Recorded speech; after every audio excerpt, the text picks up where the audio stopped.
Myles Garrett or Jared Goff? I'm going Jared Goff here. Now, no disrespect to Myles Garrett because he's an absolute beast, the best in our business. I like the offensive line, though, for Detroit Lions, and I think they'll have a plan of trying to stay physical like they did with the Ravens, try to push him around, running the football, try to fatigue Myles Garrett. He is not somebody I would want to block, so I apologize to Detroit Lions offensive line. I'm not trying to piss him off. They triple teamed him last week. You better triple team him every week. Every week you triple team him. That's a sneaky, interesting game. All right, Dominic, here's another one. We got Daniel Jones against Jared Verse. Who has the edge? No DJ. Let's go. DJ. I mean, I think the skill players that they have will be effective against the secondary that the Rams have. If they can keep Jared Verse off of Daniel Jones, I think this offense with Shane Steichen is going to continue to roll, and they can run the damn ball. You know what they're singing in Indianapolis? What's that? DJ got us falling in love. I mean, I didn't go DJ, though. I did Lil Wayne. You just set me up. I went to Lil Wayne, well, but you didn't know. I'm sure that was as close as I was going to get. All right, Jeff, back to you, Jeff. Here's the really interesting one. Micah Parsons against Dak Prescott. Who has the edge? Micah Parsons. The Green Bay defensive line can flat out get after you. In Dallas's defense, if they get behind, you think about this, if they get behind 10 or 14 points early, this is a track meet. This is scary for Jerry. Oh, Jerry, but he better tap out and just say, run it, give it to Williams and just let him run. I don't care what we do. Don't get Dak sacked. That's going to be the motto for the weekend. Well, Micah's looking forward to this matchup against Dak. Jerry Jones is looking forward to the return of Micah Parsons. Let's hear from both of those Cowboys. You know, it's gonna be painful. You know what I mean? Dak's my guy. You know, he was always like a good mentor for me. But you know what it is. I always told him if I ever faced him that, you know, it'll be a great matchup. So I'm excited to see what Sunday brings itself. Jerry, do you feel any extra competitive drive to win this week with Micah Parsons coming back? Yes, I do. I've said this time and time again. I think the world of Micah as an individual, and of course know him well. But and I might say I wish him well, except it's obvious I don't this weekend in terms of Green Bay winning the ball game. Okay, so obviously I said these two Cowboys. I still can't get that out of my head. People will say there's extra motivation for the Cowboys this weekend because he has left and Jerry Jones felt scorned and all the rest of that. Do you feel there's extra motivation for the Cowboys this weekend? For Jerry, not for the Cowboys. Those other players, you know, when a player plays as well as Micah Parsons does, you expect your team to take care of him. And for whatever reason, they couldn't get the contract done. That Cowboys ain't mad at Micah. Every one of them would have done the exact same thing he did. So there's motivation for Jerry and there's motivation for Micah. But all in between, it's just a regular game come Sunday. So don't expect them to be, winning one for the Gipper. It was just a couple months ago when the whole Cowboys team was putting Micah in their profile pictures.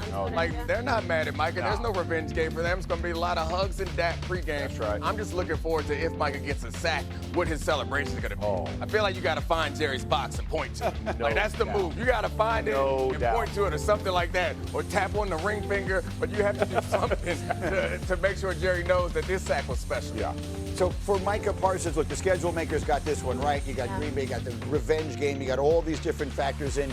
Kmart, you were telling us this morning, in this situation, it does feel like there's one person in the middle of it who kind of feels on the short end. There's only one loser here, and it's Jerry Jones.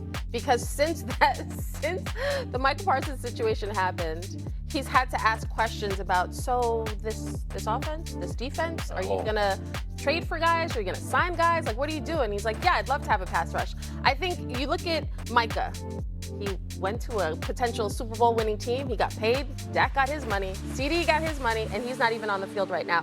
So when you look at everybody here, Jerry's the one who's like, yeah, I need this. I need this win more than anybody to save. Because can you imagine when he has to hold court after the game if Micah goes off and the Cowboys look, they kind of look bad? That's going to be an issue. Listen, I'm not going to lie to you. I'm worried about the Cowboys. I think there's a lot of reason to be worried about the Cowboys. Their defense is an embarrassment. There's really no nicer word to use.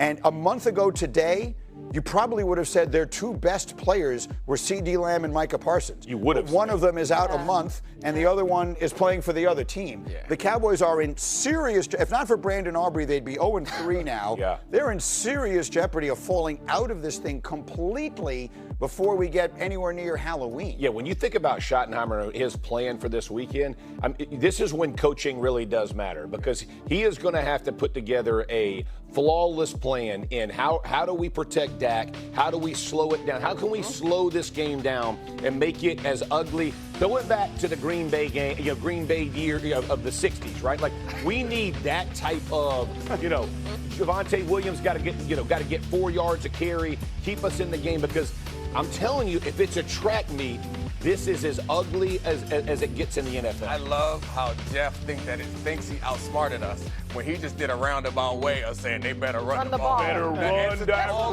You better run that drive. Run the ball. He didn't want to say it, but he was like, they gotta speed the game up. They gotta protect Dak Prescott. Like, just say what you want to say, man. Here's the problem. That's not what they do, right? I know they run the ball better than we thought they might. They've been much more balanced. Brian Schottenheimer's a good offensive coach. Yeah, for sure. And their offense looks a lot better. But they've lost their best player in CeeDee Lamb. That's something many teams couldn't overcome.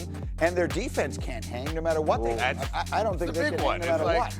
Running the lead to high scoring. So you're going to have to be able to stop. You normally see successful teams that run the ball well. You pair it with a good defense. And that's hell for the opponent to go through if they can run the ball and stop you. But the problem is, they had a revenge game last week for Blues. They took Eberflus to Chicago. It was like, we're going to show you guys that you shouldn't have let our guy go. And that was bad. So hopefully they don't consider this a revenge game also, because it doesn't work out. I think, unfortunately for the Cowboys, they're paying their best players top dollar. But this was a team that, a new defense, new head coach.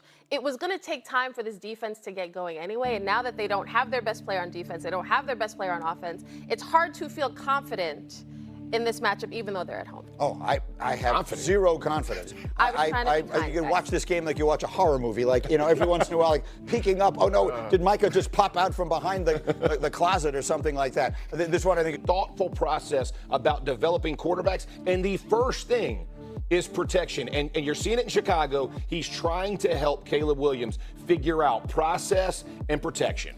So the development of the quarterback has to be central to everything. But to your point, when things don't align, you see organizations change the timeline. We look at whether it be Cowboys, whether you look at some of the poorly run organizations, it's sort of like, when did the plan change? And now the plan that you had a year ago doesn't make sense with the personnel you have now.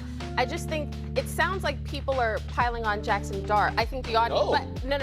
I'm making it clear that that's not the issue. Right. The issue is if he was ready to play in the NFL, the question is, well, why wasn't he the starter in week 1? There are 4 reasons why you make this change now.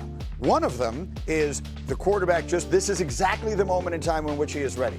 Raise your hand if you think that's why this is being done, right? I mean, no one is raising their hand. Yeah. So the other 3 are all impatience. Is it the owner who's impatient? Is it you're reacting to the fan base that's impatient?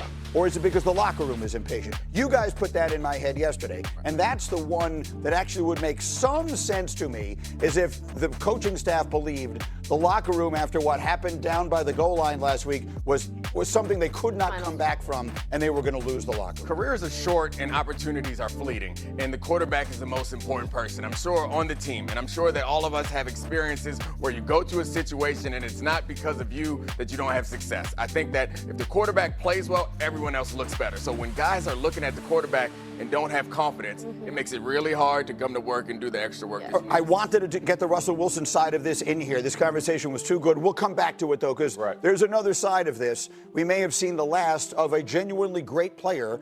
We have to talk a lot about Russell Wilson.